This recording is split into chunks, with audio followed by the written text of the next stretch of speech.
Vamos a tener que hacerte una limpia antes de cada reunión. Pues no quieren que nosotros vaya a entrar. Porque son dos.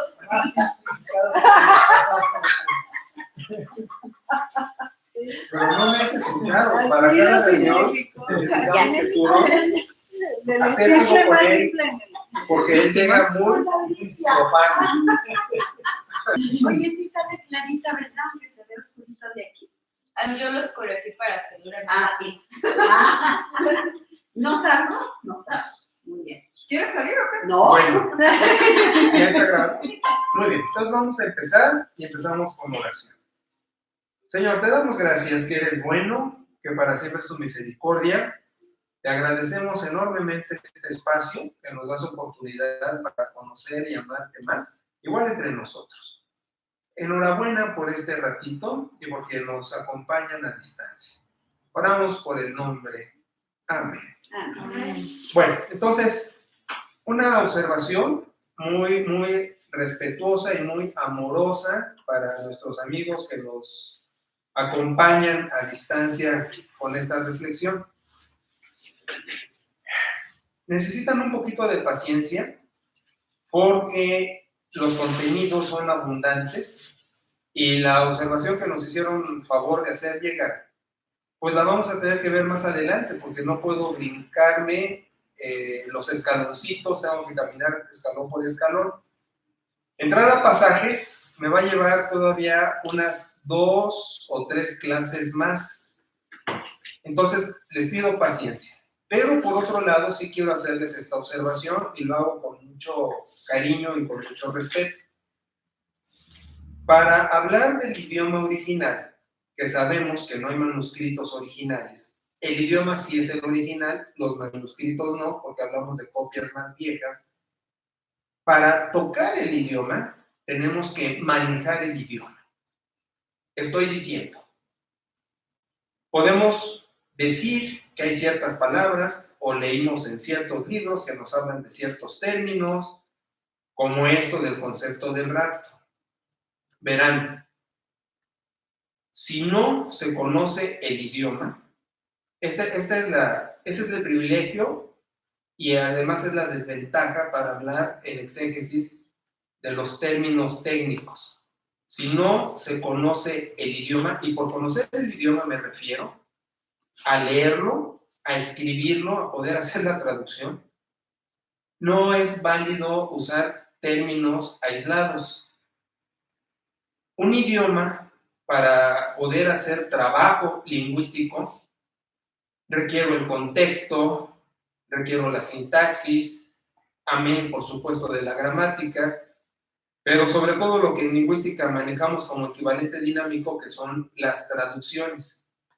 Traducir a la letra, literal, es como hablaba Tarzán con Jane, y no es posible la comunicación de un idioma a otro idioma en una traducción literalista. Se usa siempre el equivalente dinámico. Ahora, quiero comparar esto del manejo del idioma con los músicos. Por ejemplo, si Tchaikovsky escribe su concierto en re mayor para violín y orquesta, y yo leo o alguien me dice que pudo haber sido en mi menor y me da las referencias, pero sin conocer música, pues el compositor supo por qué manejaba re mayor, aunque suene bonito en mi menor o que alguien comente eso. Esto es semejante con el idioma. Si alguien me comenta, es que este término griego leí, que significa y quiere decir, pues le voy a contestar lo mismo. Para poder usar un término griego, necesita la persona conocer el idioma para entender el contexto, para entender, y lo que es más todavía problemático, el trabajo bíblico, el aparato de crítica textual. Porque puede ser que incluso esa palabra que se está mencionando no solo no sea parte del manuscrito más viejo, sino que en el aparato de crítica textual la deseche porque hay otros manuscritos que ofrecen otros contenidos mejores. Entonces, con mucho respeto y con mucho cariño hago esta observación para que no se complican la vida con términos de un idioma que no conocen o que leyeron en un librito que menciona el término. Cuidado con eso. Yo manejo el idioma y no me meto con él cuando estoy dando clases porque prefiero usar los contextos que ofrece la traducción en castellano que usamos. Ahora que, si en un momento dado tengo que hacer la observación de un término técnico en el idioma, pues manejo todo el contexto. Entonces yo les suplico paciencia para que cuando entremos a las cuestiones de rapto, tribulación y todo eso, me esperen a la lección pertinente que la hay, donde manejamos todos los contextos y manejo en las traducciones en español todos los pasajes que tienen que ver con el asunto para que la Biblia se interprete a sí misma y no irme con la finta de un solo término. Creo que me expliqué y amorosamente les hago la observación para que con paciencia caminen con nosotros en estos contenidos. Muchas gracias. Muy bien. Entonces, nos quedamos en el método de fondo histórico empleado por los amilenarios, ¿sí? Y creo que alcancé a leer este pedacito, o este pedazote. Voy a enfatizarlo nomás para continuar con nuestro quehacer. Y por cierto, ahorita las clases llevan la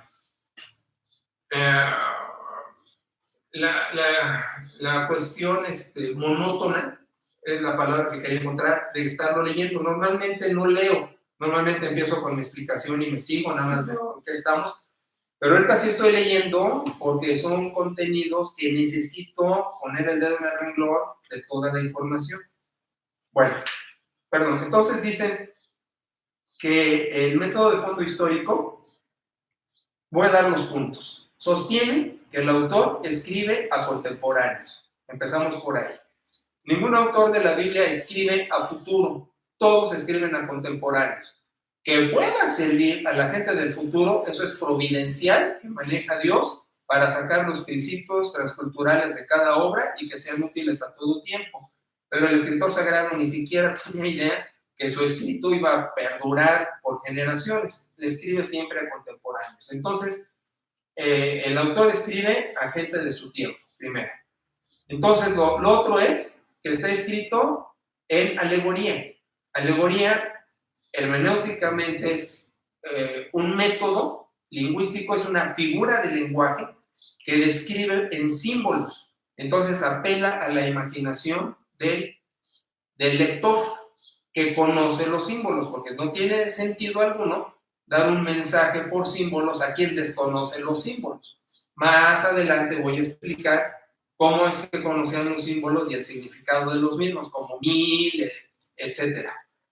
Bueno, y el otro punto es que el material apocalíptico no es exclusivo del último libro de la Biblia.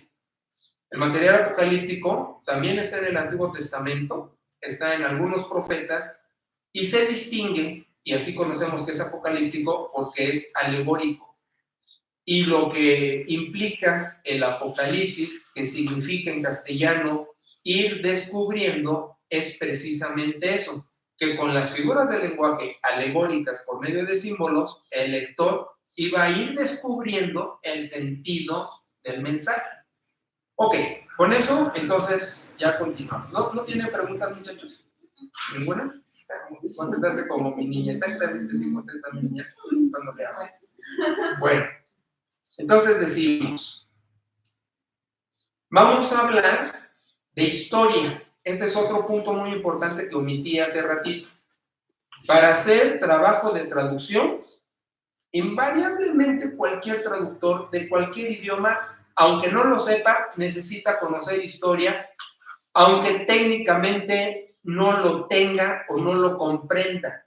Pero un traductor requiere un proceso histórico del idioma que está manejando para saberlo traducir. Porque hay términos inclusive dados como obsoletos o como nuevos en cualquier lenguaje, y hacer ese trabajo de traducción aún requiere, incluso mucho traductor ni sabe que maneja historia, pero tiene que hacer manejo histórico. Con las escrituras no se diga, para hacer traducción es obligatorio el conocimiento histórico, porque si no se queda uno perdido en las distintas etapas del proceso del pensamiento cristiano. Bueno, entonces decimos, vamos a hablar del origen del premileniarismo. Todo movimiento ideológico tiene acta de nacimiento. Esta acta de nacimiento es su antecedente. Y al conocer el antecedente, el valor de esto mismo es conocer su legitimidad o conocer lo espurio, es decir, darnos cuenta lo valioso del contenido como sus problemas. Esto es imprescindible. Y no lo mencioné hace rato, pero para poder hablar de dispensacionalismo, de premileniario, de amilenario, tengo que conocer su antecedente. Conociendo su antecedente, me doy cuenta su validez. ¿Qué página? Estamos en la 29. Ya en la 29. Hey. Entonces, empiezo diciendo, vamos a hablar del premileniarismo, ¿sí? Usando revelación histórica, ¿ok? ¿Qué quiere decir premileniarismo? Está en paréntesis. Que Cristo llega en la parucía y después establece un reino de 1000 años en la tierra. Voy a tratar de no bromear, porque cuando hablo de esto, bromeo y puedo ser ofensivo, y no quiero ser ofensivo. Lo que pasa es que al ver lo errado de el contenido de ciertas posturas hermenéuticas, sin querer sueno a que me burlo, y hay que ser respetuoso con todas las posturas. Híjole, ahorita me estoy yendo bien farsante, pero voy a tratar de ser lo más adecuado posible. Bueno, entonces esto dice que Cristo en la parucía se manifiesta y luego establece un reino de 1000 años en la tierra, ¿verdad? Muy bien. ¿Dónde empieza esto? ¿Dónde empieza esto? Para quienes dicen, Cristo viene y quiere establecer 1000 años, no empieza en la Biblia. Se usa la Biblia como pretexto, como cualquiera puede entrar a una biblioteca y agarrar cualquier tomo de lo que se le antoje y decir cualquier cosa sobre cualquier disciplina académica. Igual el que va a la Biblia puede abrirla y puede sacar sentido de lo que se le antoje decir. Pero la Biblia se interpreta a sí misma, por eso en unas lecciones más adelante vamos a ver los contextos. Pero ahorita estoy citando históricamente los antecedentes que prejuiciosamente dan lugar a interpretaciones bíblicas. Estoy diciendo, ya la gente llega con anteojos de prejuicio y entonces ven los pasajes bíblicos, lo que quiere ver, porque ya llegó prejuiciado. Pero vamos a quitarnos anteojos y vamos a ir a la Biblia para ver qué dice la Biblia del tema, pero paralelamente vamos a la historia y vamos a ver cuándo empiezan los movimientos de pensamiento cristiano. ¿Dónde empieza el premileniarismo? Tiene su origen en libros apócrifos intertestamentarios. Los libros intertestamentarios es el material que se produjo en la época entre los dos testamentos.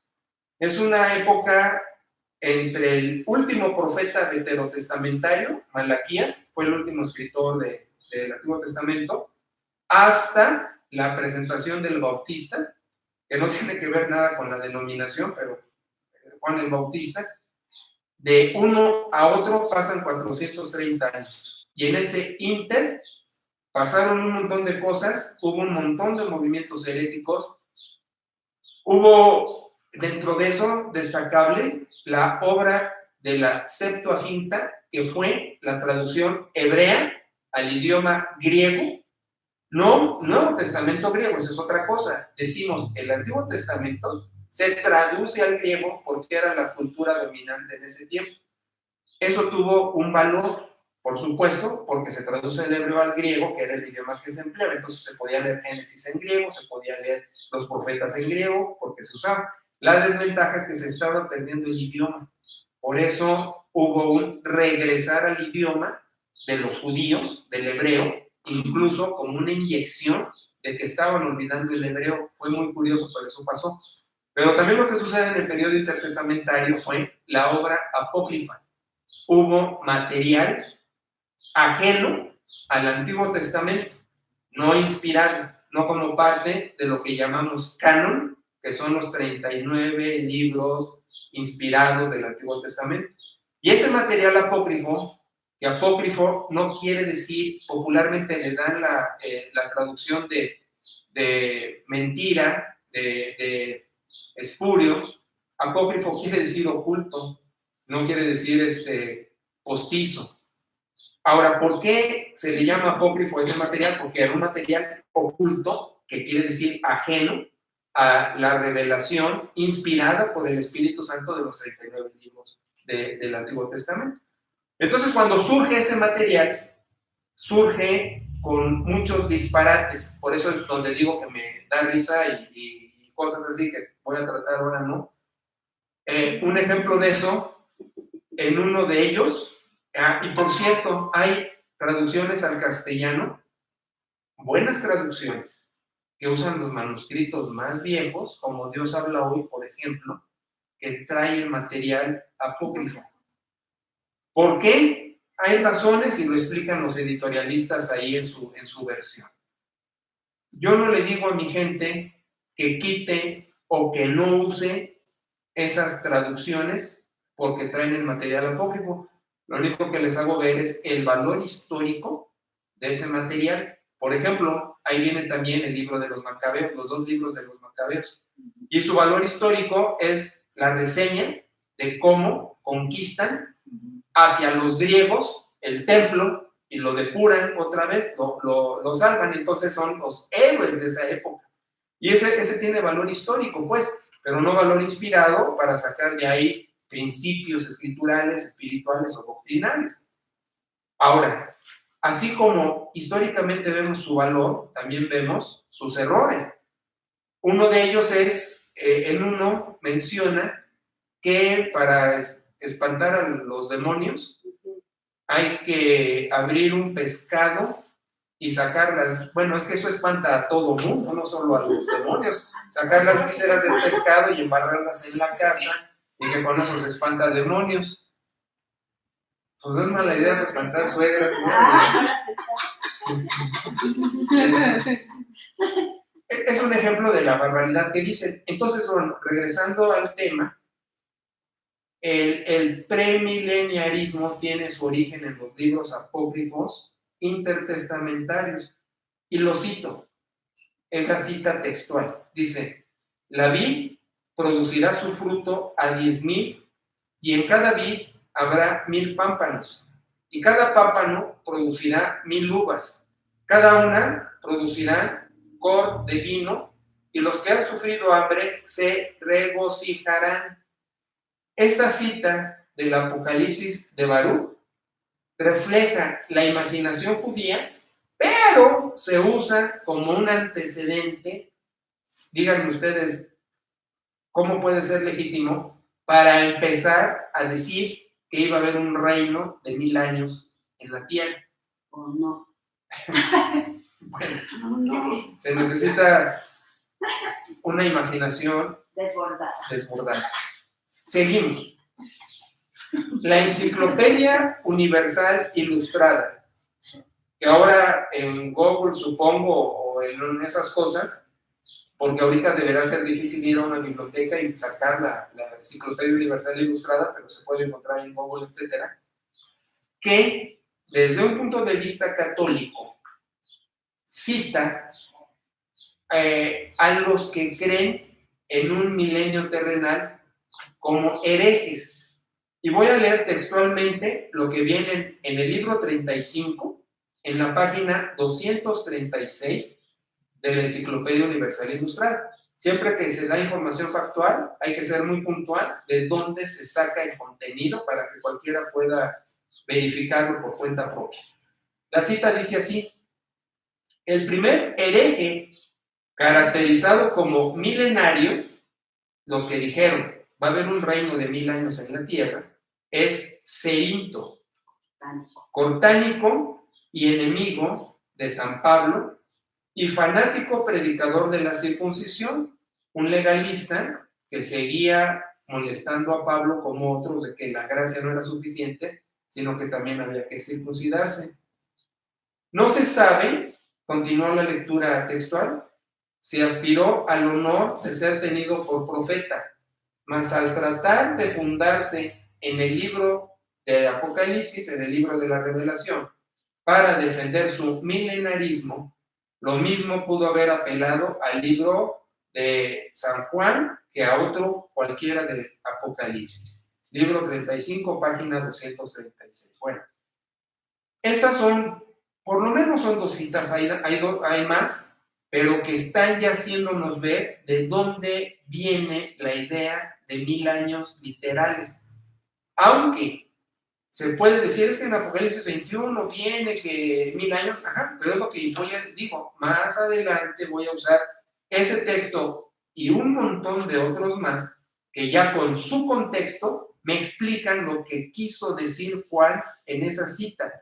De donde sí tengo que advertir ahorita, anticipándome, que no se puede sacar doctrina de un solo versículo, sino que tengo que sacar con todo el contexto bíblico, porque si no, sacamos de la escritura como balas al aire y balas perdidas, cualquier declaración, porque cualquier cita me sirve para sacar doctrina como balas perdidas, y tengo que ver la Biblia en su conjunto. ¿No? Como la mujer no habla en la congregación y no. Por ejemplo, si saco eso de que calle la mujer para siempre, que sí debería de ser una verdad eterna, pero saco la cita aislada, igual saco una doctrina, y hay congregaciones que sí lo tienen totalmente como doctrina, por supuesto. Muy buen ejemplo, muchas gracias, para hacer ver la necesidad del contexto para poder sacar interpretación. Muy bien, entonces seguimos. Al correr los años, fue desapareciendo el milenarismo. ¿Cómo sabemos esto? Porque en la evidencia histórica le decimos historiografía cristiana, es decir, todos los documentos que traían el pensamiento cristiano en desarrollo, empezó a desaparecer esto. De hecho, en la patrística es el material que sigue inmediatamente a los discípulos. No sigue cronológicamente de un día para otro, pero quiero decir, son los discípulos de los discípulos, o son los discípulos de los apóstoles, quienes continúan escribiendo. Y hay muchas cartas, pero que son igualititas a las que escribió Pedro, Juan, Pablo, etc. Incluso hay evangelios también, pero no forman parte del canon de los 27 libros del Nuevo Testamento. Ahora, para hablar del establecimiento del canon, ya lo hicimos en unas clases pasadas y dimos los 3 criterios que hicieron que se cerraran 39 en el Antiguo y 27 en el Nuevo, sumando 66 libros bíblicos, y que no hay más. Por eso hablamos del canon. Tuvo 3 criterios para formar eso.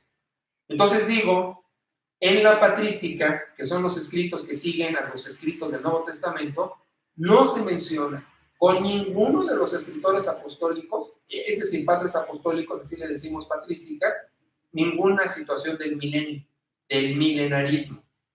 Por eso fue desapareciendo, y con otros escritores post-patrísticos tampoco viene a aparecer. Pero aquí viene la excepción que confirma la regla. Los montanistas parece ser que fueron los únicos que todavía seguían con una esperanza milenaria de que Cristo tenía que tener aquí un reino literal de 1000 años. Esperaban la parucía, que traería la paz de Dios a esta tierra por 1000 años. Una observación nomás. Montano, un hereje del segundo siglo, que dentro de sus herejías afirmaba que él era el Paráclito, junto con 2 hermanas con las que cohabitaba de la congregación. Nada más la observación de la desconfianza de una declaración de los montanistas. Luego, hasta el siglo XVI, estamos hablando hasta los 1500, hasta el siglo XVI, aparece con Manster. Manster.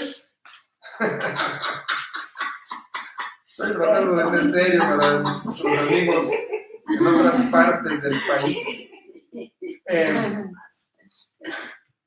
Manster fue un anabautista. Y pongo anabautista con interrogación porque los bautistas orgullosamente venimos de la idea anabautista. Pero como en todo, hay de todo. Y no todos los anabautistas fueron bonitos y buenos desde el principio, aunque su contenido fue valioso para darnos idea de la denominación en ciernes que iba a formarse como bautista. Pero hubo sus excepciones, hubo sus muchachos malos. Manster fue uno de ellos, porque siendo los anabautistas de la Reforma Radical, simpatizaba con la Reforma Magisterial. Y aunque declaraba muchas cosas con contenido anabautista, tenía muchas prácticas de reformador magisterial, estoy diciendo, fue asesino e hizo matanzas y mandó matanzas. Por eso ponemos un inspiracionista revolucionario. Con esas dos palabras dije lo que dije antes. Quería tener los contenidos espirituales, pero también por las armas. Entonces como que andaba pisando las dos armas. Ahora, después, por Hoffman, también anabautista, empieza a meter el milenarismo. Hoffman había dicho que él regresaría, Hoffman regresaría, resucitado en 1533, con Jesucristo en las nubes, hablando de esto del rapto y de que iba a bajar también en nubes y esas cuestiones, y que iba a establecer la nueva Jerusalén, y que después sería la ciudad de Münster, precisamente. Y suena gusto, ¿verdad? Hola, Jimmy, bienvenido, viejo. Pásale.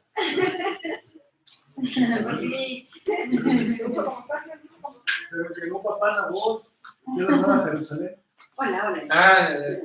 Sí, pues, ya ves. Hay de todo en la viña. En la viña del Señor. Ajá, entonces, esas son las excepciones anabautistas. Es que cuando decimos en una conferencia, es que nuestro origen es anabautista, y algunos de ellos sufren porque, oye, Monster, Hoffman. Sí, pero los aplacamos diciendo, bueno, también entre los bautistas hay fulano y mengano, que también los queman. Estos cuates queman el movimiento anabautista. Bueno, entonces, Hoffman dijo que él regresaría resucitado en 1533 y que establecería la Nueva Jerusalén, que después sería la ciudad de Münster.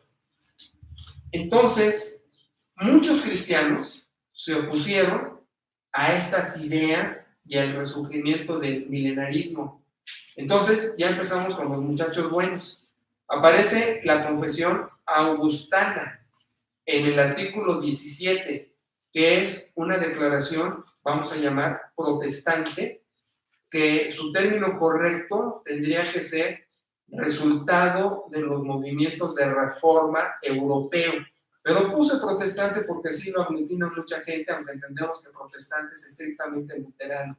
Pero estamos hablando de un pensamiento post-reforma europea, ¿sí?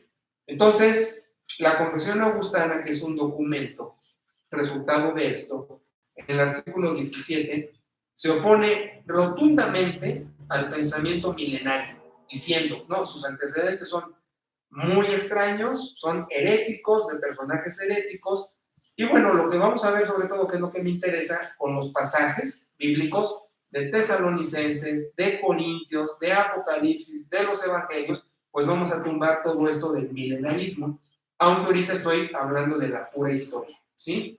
Bueno, entonces, en el siglo XVIII, con el movimiento pietista de Spener, y de allí, con otros evangélicos, empieza esto a apaciguarse.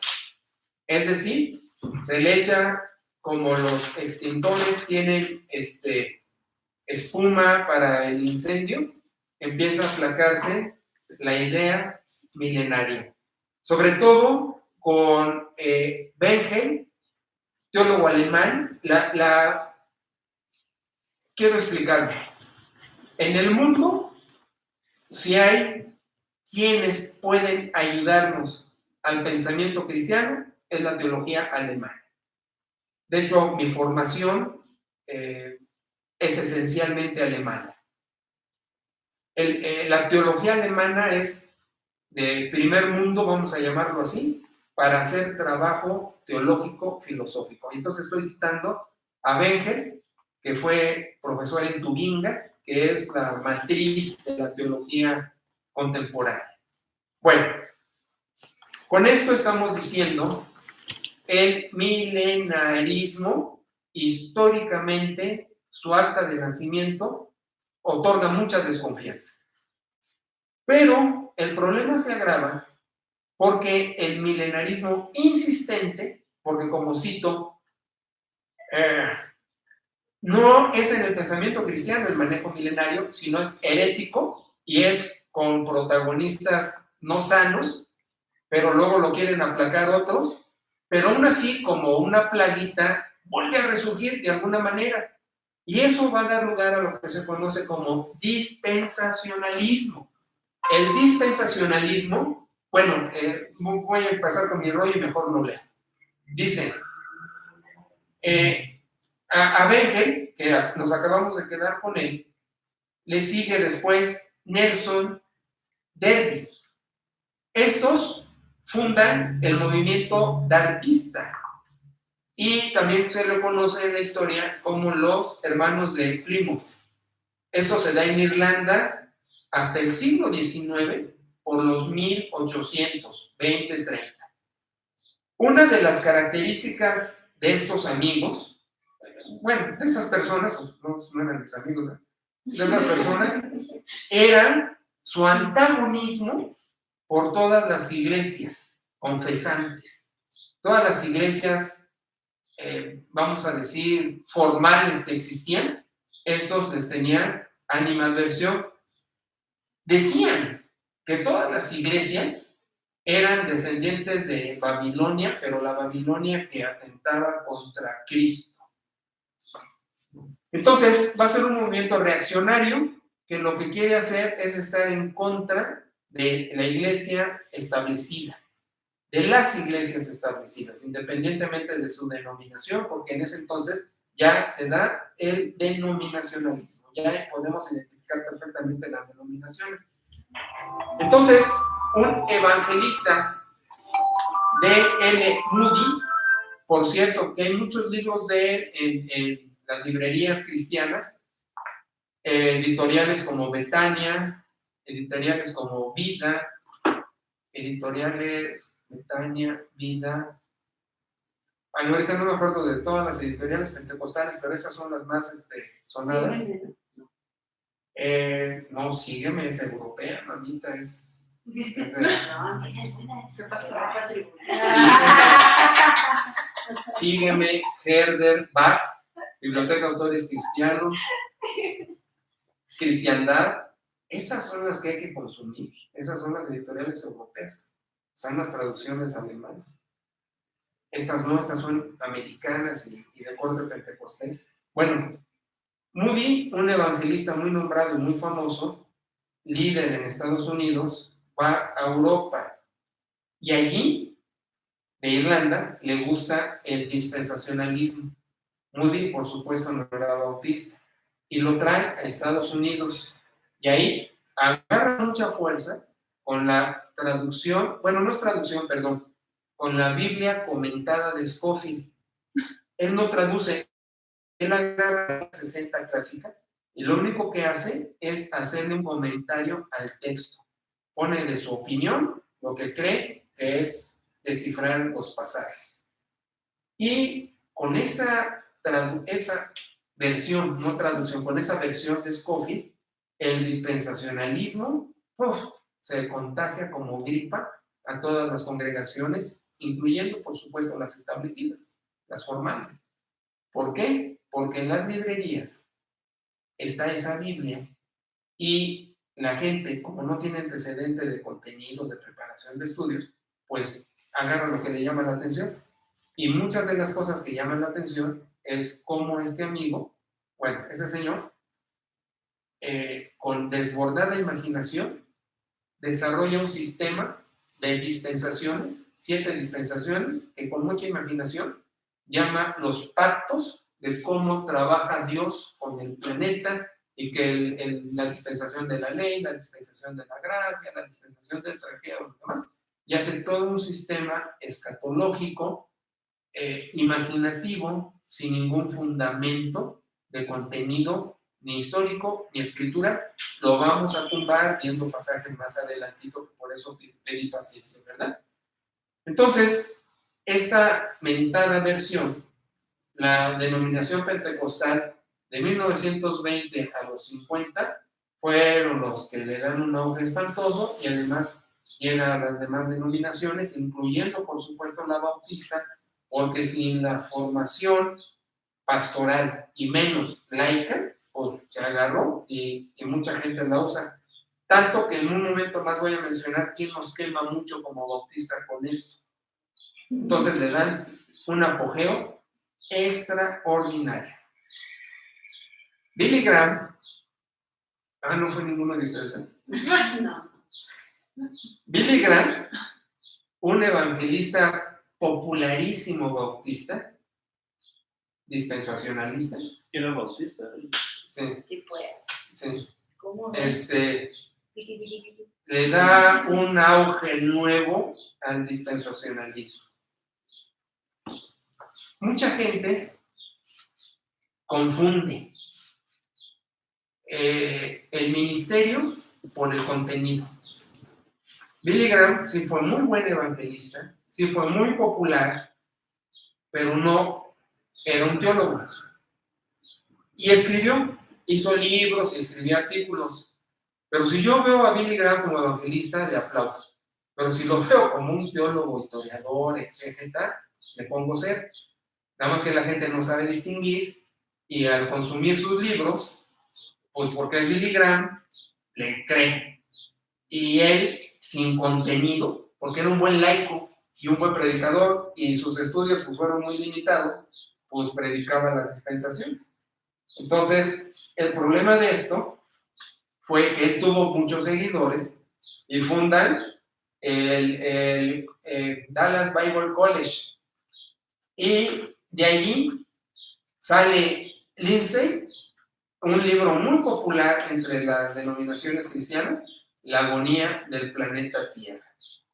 1000% dispensacionalista y un pastor muy querido por su servidor, pero muy malo en su escatología, el ingeniero y maestro en divinidades, reverendo Ernesto Uriegas, que por admirarlo no me ciega su falta de contenido exegético y escatológico. Es raro porque es exegeta. Bueno, pues vuelvo al punto. Billy Graham hace del dispensacionalismo su base y el maestro Uriegas también.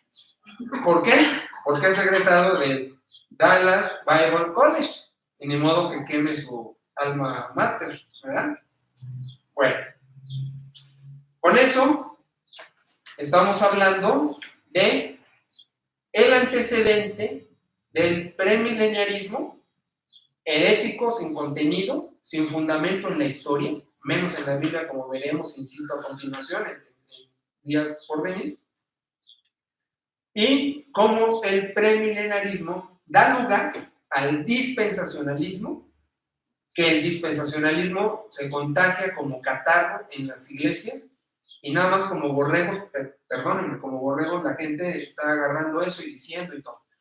Nada más voy a citar de Scofield, dentro de lo mucho que podría citar en ese momento, nada más voy a citar una aberración extraordinaria que se ve en Bereshit, en el principio, en el Génesis, cuando dice que entre el versículo 1 y el versículo 2, que Bereshit bara Elohim el Hashamay el Hajaretz, dice de que Dios crea y luego continúa que hay un caos. Él le llama caos, la Biblia nunca le llama caos, porque Tohu Babohu, que es lo que continúa, Tohu Babohu suena raro, pero quiere decir, es una hipérbole que quiere decir, estaba todo deshabitado, y como estaba deshabitado, estaba vacío, no es un caos. Pero Scofield inmediatamente en su comentario pone entre versículo 1 y versículo 2 de Génesis 1, está la rebelión de Satanás, que los ángeles malos se pelean contra los ángeles buenos y contra Dios, y entonces origina el caos, y al originar el caos, la primera creación chafea, y por eso hay 2 capítulos en Génesis, el primero de la creación primera y el capítulo 2 de la corrección que tuvo que hacer Dios, porque el diablo se rebeló. Yo quiero ser serio. A ver, perdón, una pregunta. Disparate extraordinario de exégesis bíblica. Sí. Es deshabitada, no desordenada, ¿verdad? Deshabitada. Deshabitada. Eso veíamos, ¿te acuerdas que se decía en la clase? Hablaban de desorden. Tohu Babohu Deshabitada. es un pleonasmo enfático de decir Deshabitada. no No había nada, nada. nada. Y ni siquiera nada como materia prima. Porque Entonces, crea Dios, decimos en teología, ex nihilo. Nada. de nada. O sea, Sí. ¿cómo es nada? Nada. El vacío absoluto. Ni la partícula de Dios.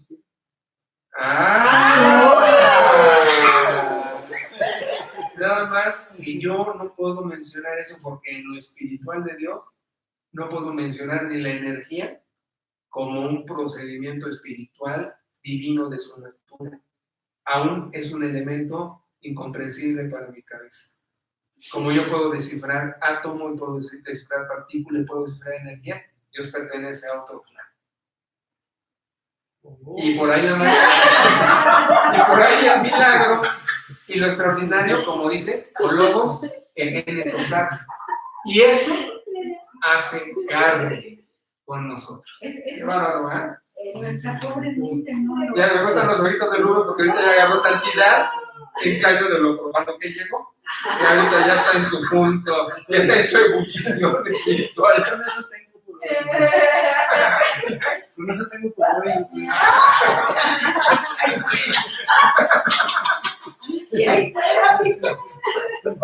Muy bien. Ya hablamos del premilenarismo. Empezamos entonces con el amilenarismo. Vamos a empezar a hablar de la hermenéutica amilenaria. ¿Ok? ¿No tienes las páginas tú? Esta es la 32. Yo no tengo. Bueno, ahorita te damos. Si tienen preguntas, comentarios, observaciones, muchachos, no se detengan. Lo que pasa, Jimmy, que introduje esto, como este contenido está llegando más allá de Morelia, y hubo alguna observación amable, por supuesto, y respetuosamente contesto, pues ya nos fuimos en esa dirección. Pero es normal nuestra clase. Yo estoy más o menos de farsante tratando de ser propio, pero comentarios, observaciones, no se queden con ninguno. Luke te traía el domingo un material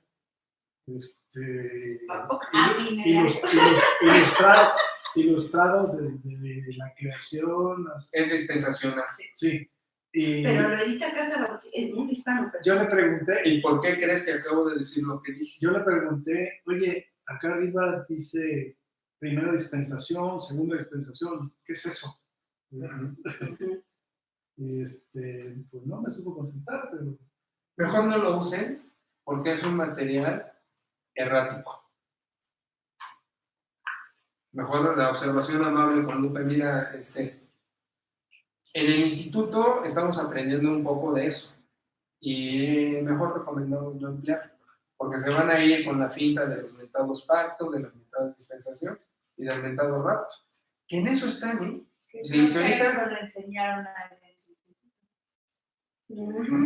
ahorita, mi amor, tú vas a la regional, vas a la nacional y todos están esperando ser raptados. Sí, y eso es lo que No, pues con eso de cagar como, ¿no? una editorial, mundo hispano. Mi vida. Y dije, ¿cómo? Pues? Acabo de decir, Herder, Sígueme, Cristiandad, son editoriales europeas.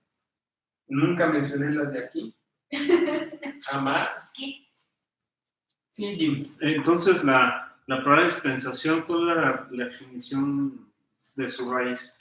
La dispensación es un favor, es una gracia, es una dispensación. Te estoy dispensando algo.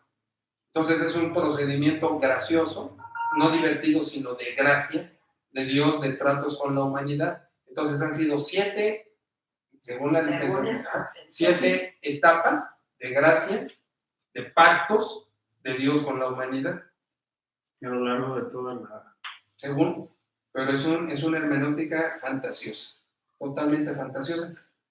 Ténganme un poco de paciencia porque si empiezo a entrar a pasajes ya no voy con la historicidad, que ahorita estamos con la historicidad, pero más adelante manejo todos los pasajes de Tesalonicenses, de Apocalipsis, porque aquí dice seremos arrebatados, porque aquí dice que un reino de 1000 años, y usamos todos los contextos, y como Corintios, Tesalonicenses, los Evangelios y Apocalipsis, todo lo ponemos así y se descifra solo. Cuando tengo una pieza aislada, sí, saco cualquier red, pero cuando saco ya todas las piezas en un conjunto, solo se explica. Eso hicimos en la escuela dominical hace meses. Pongo todo y ya con el todo, ya vi el paisaje que presenta el Nuevo Testamento sobre la parucía y no con citas aisladas. Y luego con otra, ni vamos a estar aquí para que se mete uno tantas. Digo yo, no. ¿Para qué se mete uno en Dios? Que si el rapto, que si da los 1000 años. No vamos a estar aquí. Uno lo dijo con la sabiduría más práctica que puede haber, eso no afecta a mi salvación, por supuesto. Pero hace un montón de líos y divisiones en la iglesia, pero sobre todo confusiones, porque hay gente que está esperando el rapto. Y espero que nunca les llegue, porque imagínate ser raptados, cosa tan terrible. Y Jesús no es terrorista ni es narco para andar raptando gente. Y no, es que el rapto hace 3 venidas. No me gusta usar el término venida. La primera, nacimiento original. La segunda, llega y no llega porque roba. Y la tercera, ya la manifestación última. Entonces la parucía está fraccionada. Se manifiesta a cacho para robarse gente. Y entonces ya viene la última.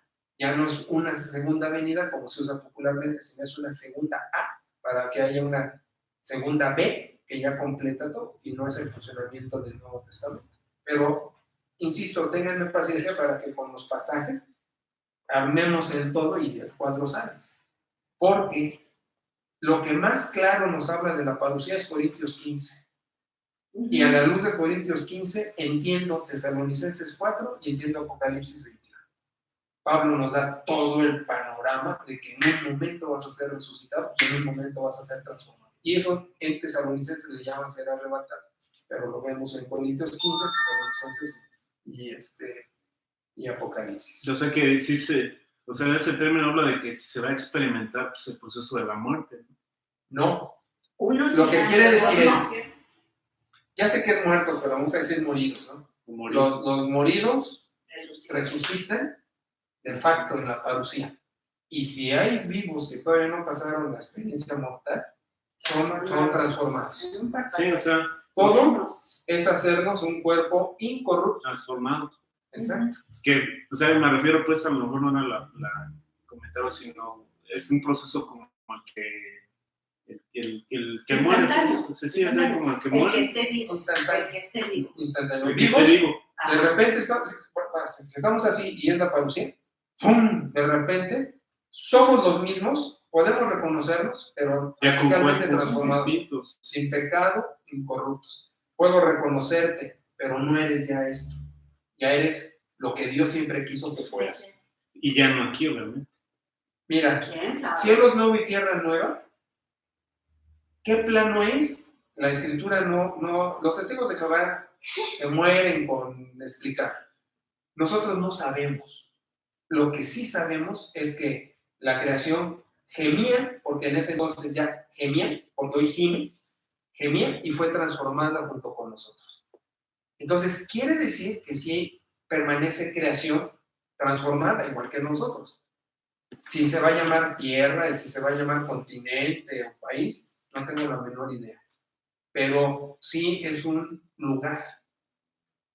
Eso es lo interesante. Es lo que decíamos hace rato, la dimensión divina que toca el plano con nosotros va a dar lugar con el cuerpo transformado de Jesús, que esa es la diferencia, a un hábitat de creación visible.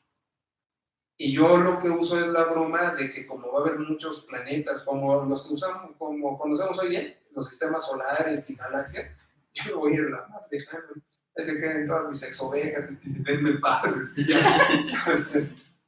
Y una cosa sí aseguro, se llama cielo.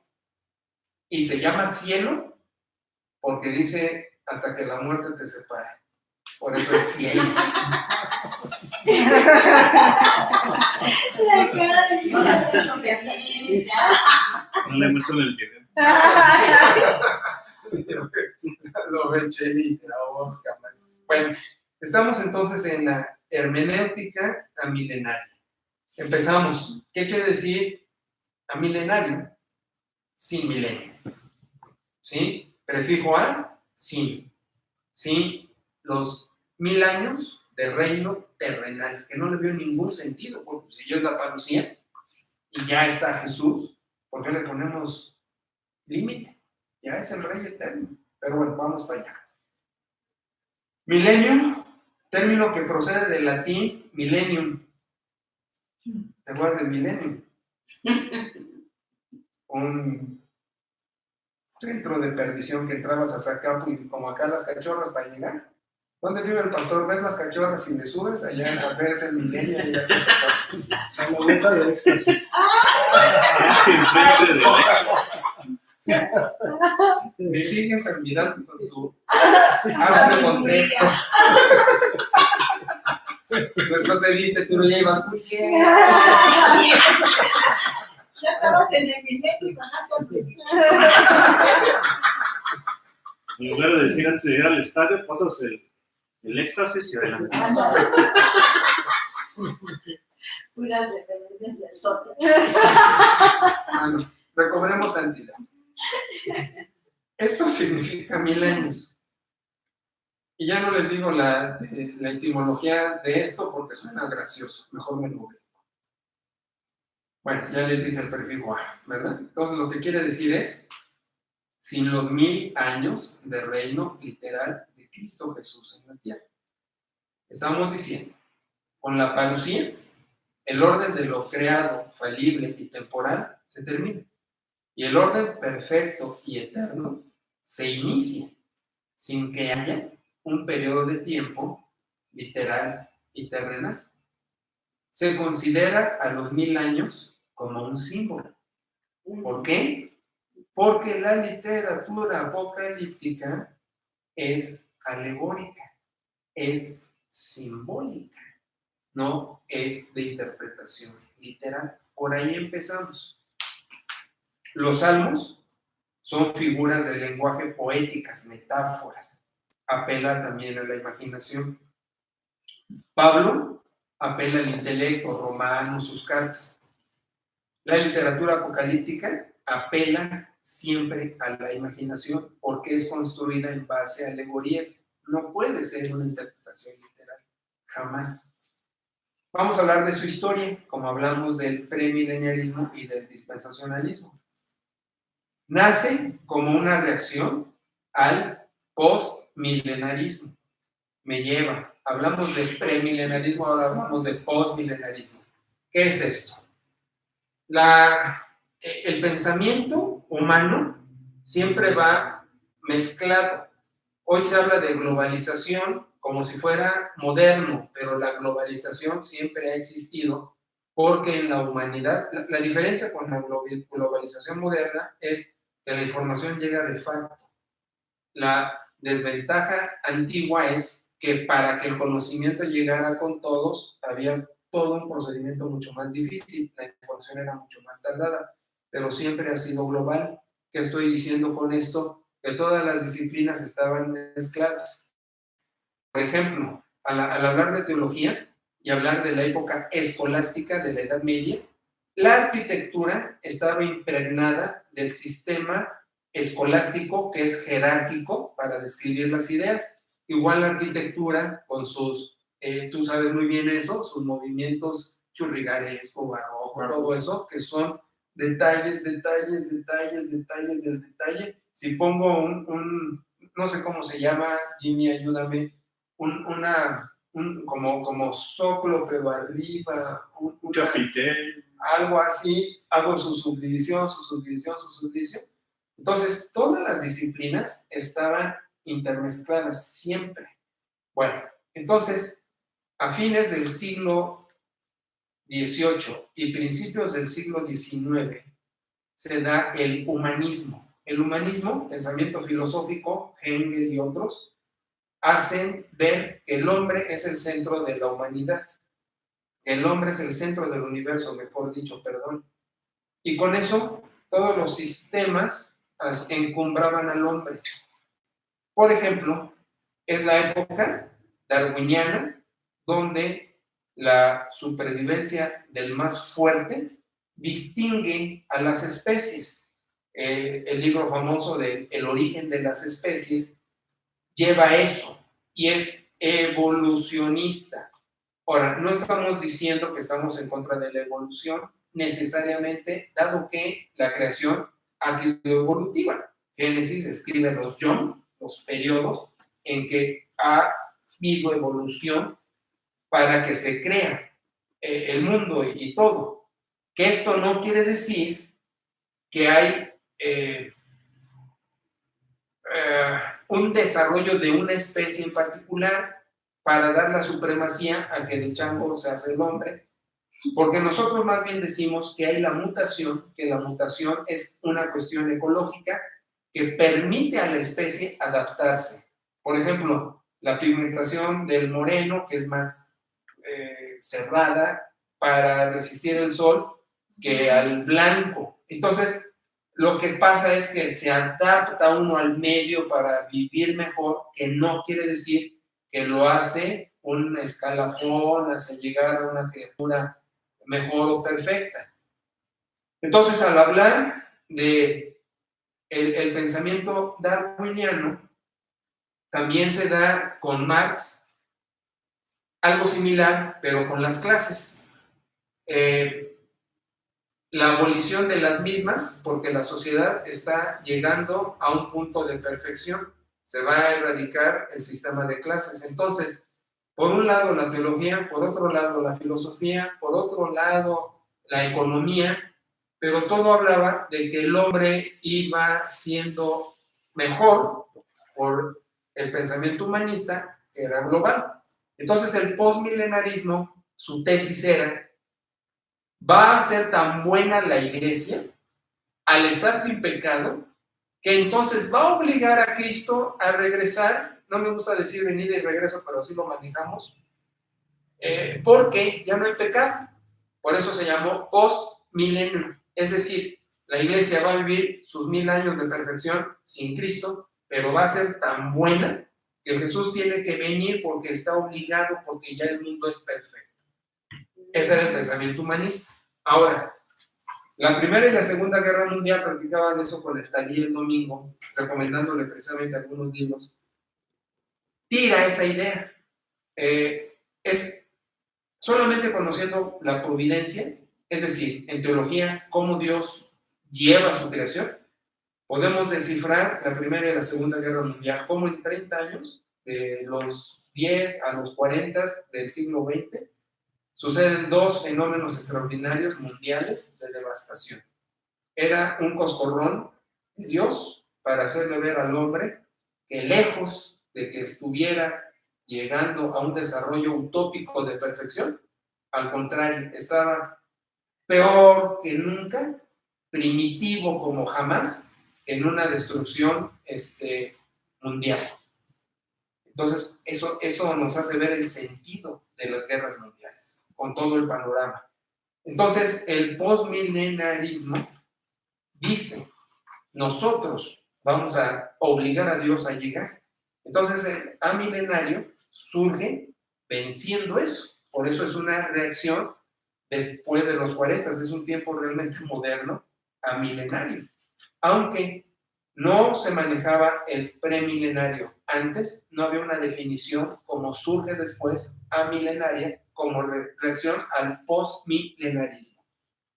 ¿Sí me expliqué? Ay, qué linda eres, hija. ¿Por qué lista eres? Sí, es claro. Sí. Perfecto, ok. Bueno, entonces, esto quiere decir, no necesitamos los 1000 años del reino literal de Cristo Jesús en la tierra. En la parucía de Jesús, el orden de lo creado, falible y temporal se acaba, y el orden perfecto, incorrupto y eterno se inicia ya, sin un literalismo de 1000. Se considera a los 1000 años como un símbolo, porque es alegórico. Entonces, este sistema, el postmilenario, fracasa por su sentido humanista evolucionista. Y surge el amilenarismo como respuesta a una necesidad de una interpretación escatológica, pero con mejores bases que un pensamiento premilenario y peor aún dispensacional. Entonces, el amilenarismo es reciente, es resultado de las posguerras mundiales y empiezan a aparecer los héroes amilenarios. El primero es el señor Carroll. A principios del amilenarismo vamos a considerarlo su fundador, pero hay otros que dicen otras cosas, pero básicamente por la historiografía dejamos a Carroll como el fundador del amilenarismo. No aceptaba tribulación, no aceptaba rapto, no aceptaba reino literal, no decía que solo los judíos iban a ser salvos en ese cachito de tribulación y que la iglesia iba a reinar sobre ellos, todo eso que dice el premilenarismo. En 1925 aparece el libro Evidencias Cristianas. En el 33 aparece la religión cristiana en su expresión doctrinal, y en el 45 las credenciales del cristiano, y en el 52 creencias bautistas. Todos escritos por, me pongo de pie, el que sangró, John Mullins, presidente del seminario. Es que estos son los bautistas que vale la pena mencionar, no como Billy Graham.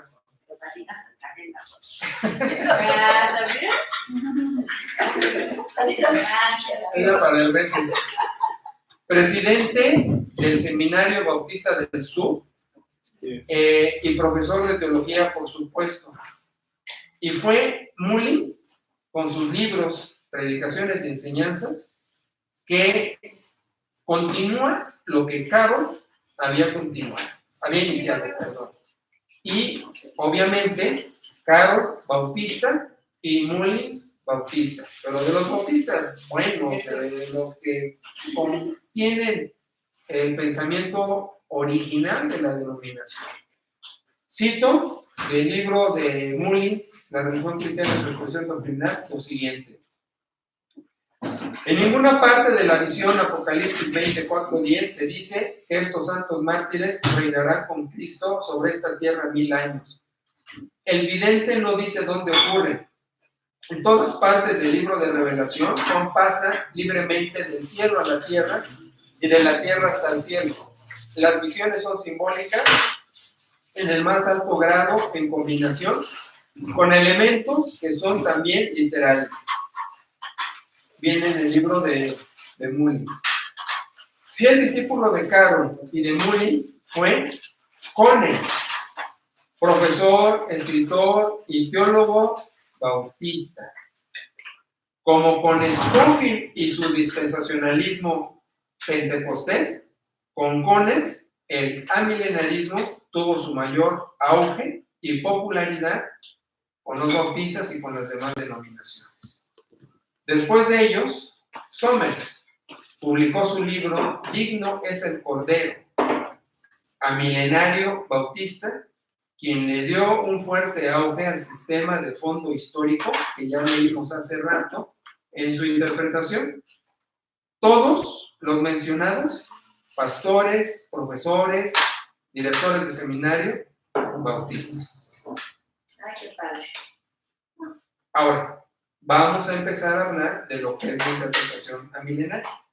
Y vamos a empezar a entrar a los pasajes para hacer las comparaciones con los premilenarios y con los dispensacionales y tumbar esos sistemas poniendo el amilenarismo bíblico e histórico sobre la base escatológica. ¿De acuerdo? De acuerdo. ¿Preguntas, comentarios, quejas? ¿Se entendió? Pues sí. Muchas gracias, muchachos. Son muy listos. Ok, aquí muere la clase.